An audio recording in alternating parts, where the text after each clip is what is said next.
Kolektor ng lending company sugatan matapos sumalpok sa tricycle. Ang detalye ng balitang yan ihahatid ni Idol Stanley Talatad. Sugatan ng isang 23 anyos na lalaki matapos masangkot sa isang aksidente noong ika-18 ng Mayo sa Barangay San Fermin, Cagayan City.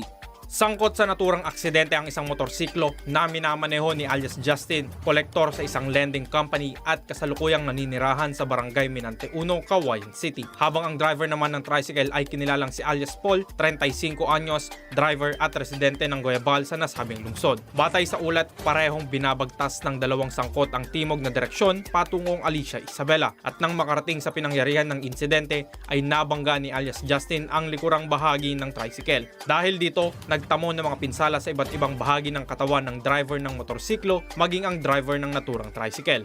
Agad namang rumesponde ang Rescue 922 at agad silang dinala sa pinakamalapit na pagamutan upang lapatan ng agarang lunas. Patuloy naman ang investigasyon ng mga otoridad upang matukoy ang iba pang detalye hinggil sa insidente. Para sa IFM News, ako si Idol Stanley Talatad. Idol!